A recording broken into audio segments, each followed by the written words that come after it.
नमस्कार दोस्तों।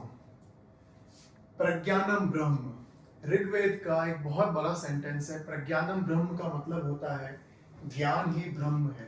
The supreme knowledge is the only reality. इस जमाने में अगर आपको किसी भी चीज का ज्ञान नहीं है तो आप बहुत पीछे रह जाएंगे। तो मैंने डिसाइड किया है कि हम एक हेल्थ सीरीज स्टार्ट कर रहे हैं। हेल्थ सीरीज में हम आपको बहुत ही बेसिक चीजों के बारे में बताएंगे। मैं हेल्थ सीरीज को दो हिस्सों में डिवाइड कर रहा हूँ, एक एक्सटर्नल हेल्थ, एक इंटरनल हेल्थ। क्योंकि प्लास्टिक सर्जन के मेन ऑर्गन्स होते हैं हेयर, स्किन और फैट। हम तीनों के बारे में बहुत डिटेल में बात करेंगे आने वाले समय में। इंटरनल हेल्थ भी बहुत इंपॉर्टेंट होती है क्योंकि ये इन तीनों को बहुत ज्यादा इफेक्ट करती है। तो हम हार्ट की हेल्थ के बारे में बात करेंगे और दो जो मेन डिजीजेस हैं, डायबिटीज, शुगर और जैसा कि हाइपरटेंशन, बीपी के बारे में हम बातें करेंगे। तो मैं आपको बताना चाहता हूं कि जो भी हम बातें करेंगे वो बहुत ही गहराई में होगी, पर बहुत ही सरल भाषा में होगी। ये किसी भी व्यक्ति के लिए हो सकती है, कोई भी चाहे कितना भी एजुकेटेड हो चाहे ना हो, इसको बहुत आसानी होगी समझने में। 100% यूजफुल होगा। जो भी हम बातें करेंगे वो सिर्फ साइंटिफिक फैक्ट्स पे बातें करेंगे, मेरा कोई पर्सनल ओपिनियन नहीं होगा उसमें। 100% ऑथेंटिक होगा, जो कि साइंटिफिक आर्टिकल से बैक्ड अप होगा। और आपको कोई भी क्वेश्चन है आप हमें भेज सकते हैं, या अगर आपका कोई टॉपिक ऑफ इंटरेस्ट है तो हम उस पर भी बात कर सकते हैं। तो आज मैं सिर्फ आपको बताऊंगा कि आने वाले दिनों में या आगे आने वाले महीनों में हम किस किस टॉपिक्स पे बात करने वाले हैं। तो हेयर पे हम बातें करेंगे कि पानी का क्या इफेक्ट पड़ता है हमारे बालों पे। क्या पानी से बाल झड़ते हैं, या अच्छा पानी यूज करने से क्या पानी का बालों का झड़ना रुक सकता है। शैम्पू का हमारे बालों पे क्या इफेक्ट होता है। अच्छे शैम्पू का लोग आके पूछते हैं, सर कोई शैम्पू बता दीजिए जिससे बाल झड़ना रुक जाए। तो हम शैम्पू को बहुत डिटेल में समझेंगे।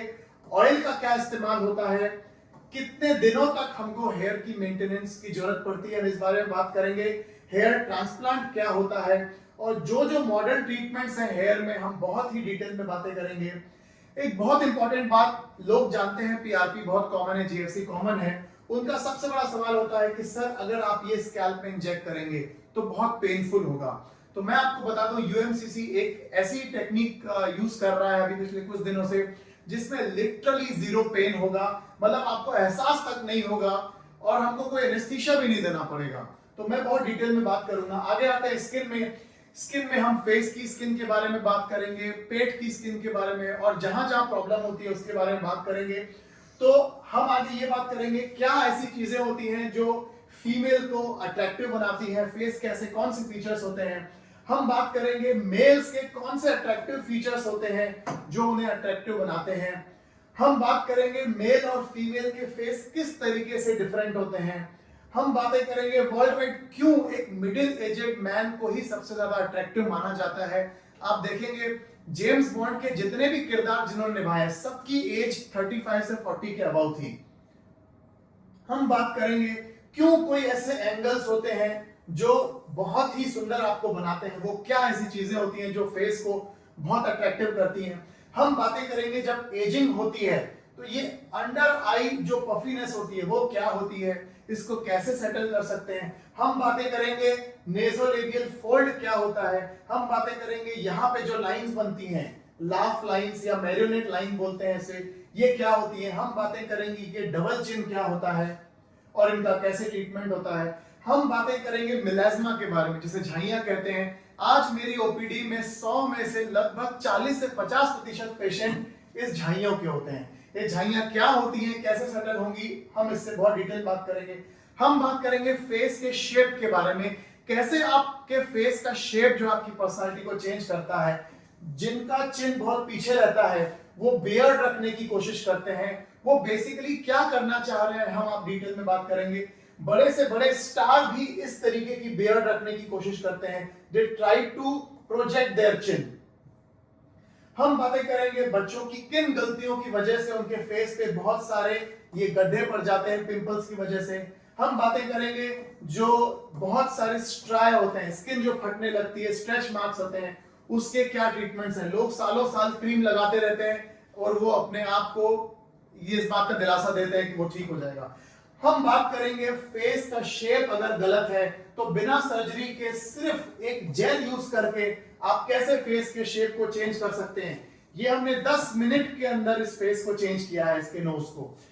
अब हम आते हैं फैट के बारे में। सोसाइटी का सबसे बड़ा जो बर्डन है वो है मोटापा। मोटापा होता क्या है, हम उसके बारे में बात करेंगे।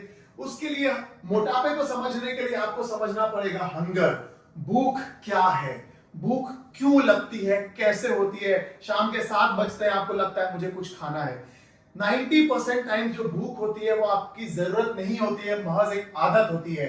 वो आदत को कैसे बदला जाए, हम बात करेंगे कि फैट जो है वो किस सीक्वेंस में सबमिट होता है। मेल्स में कहां पहले जाता है, बाद में कहां जाता है, फीमेल्स में पहले कहां जाता है, बाद में कहां जाता है, और ये किस सीक्वेंस में कम होता है।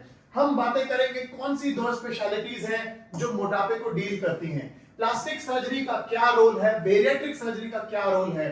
हम बातें करेंगे डिटेल में लाइपोसक्शन क्या होता है। हम बात करेंगे बेरिएट्रिक सर्जन जो स्टमक को काटते हैं वो क्या करते हैं, क्यों करते हैं, इसके कॉम्प्लिकेशंस क्या क्या होते हैं।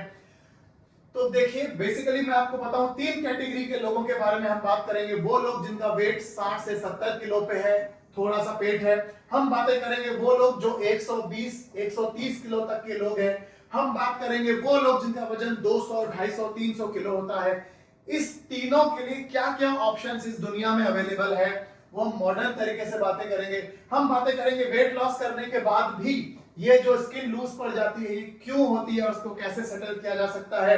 हम बातें करेंगे जो मैसिव जिनका वेट होता है वो जब अपना वेट लूज कर लेते हैं तो उनकी स्किन एकदम लूज हो जाती है और कैसे किस प्रोसीजर करने से they can get their shape back. हम बात करेंगे प्रेगनेंसी डैमेज के बारे में। ये एक 54 ईयर की ओल्ड लेडी हैं जिनको प्रेगनेंसी की वजह से अंदर कोर मसल बहुत डैमेज हो गई थी और पूरा जो पेट का मसाला है वो बाहर आने लगता है। तो ये क्या होता है और क्यों होता है।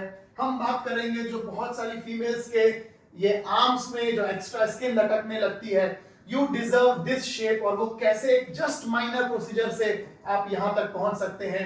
हम बातें करेंगे बहुत कॉमनली मेरे पास लड़कियां आती हैं जो कहती हैं सर हमारे चीक पे फैट है, ये जॉ लाइन पे फैट है, सर ये डबल चिन पे फैट है। ये फैट कैसे बाकी बॉडी पार्ट से अलग होता है और लोग महीनों तक फेस योगा करते हैं और समझते हैं कि उनका फैट चला जाएगा। उसके लिए आपको फैट को बहुत गहराई से समझना पड़ेगा। हम बातें करेंगे उन बच्चों के बारे में जिनका वेट बहुत ज्यादा है बहुत छोटी एज में। इस छोटी एज में अगर वेट बढ़ जाए तो ये क्यों बढ़ता है और ये कैसे कंट्रोल किया जा सकता है, हम इसके बारे में बात करेंगे। अब आते हैं इंटरनल हेल्थ पे।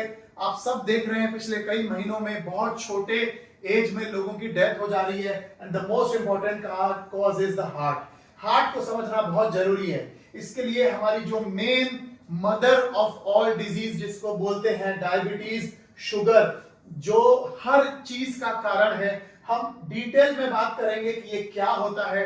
बहुत ही सरल भाषा में मैं आपको समझाऊंगा। अगर आप ये बातें समझ गए तो मैं विश्वास दिलाता हूं आपके जीवन जीने की शैली बदल जाएगी। आज मेरे पास इतने सारे लोग डायबिटिक फुट लेके आते हैं। क्यों डायबिटीज से पैर में घाव होने लगता है, क्यों नसें ब्लॉक होने लगती हैं, क्या क्या प्रॉब्लम्स होती हैं, हम इस पे बात करेंगे। अब आते हैं बीपी के बारे में। छोटे छोटे बच्चों को 35-30 साल में बीपी डेवलप हो रहा है, क्यों हो रहा है, हम इन सब के बारे में बहुत ही सरल भाषा में और बहुत ही ऑथेंटिक वे से बात करेंगे। तो जो मेरे इस हेल्थ सीरीज को पढ़ना चाहते हैं, सुनना चाहते हैं, आप हमारे चैनल को सब्सक्राइब करें। Thank you.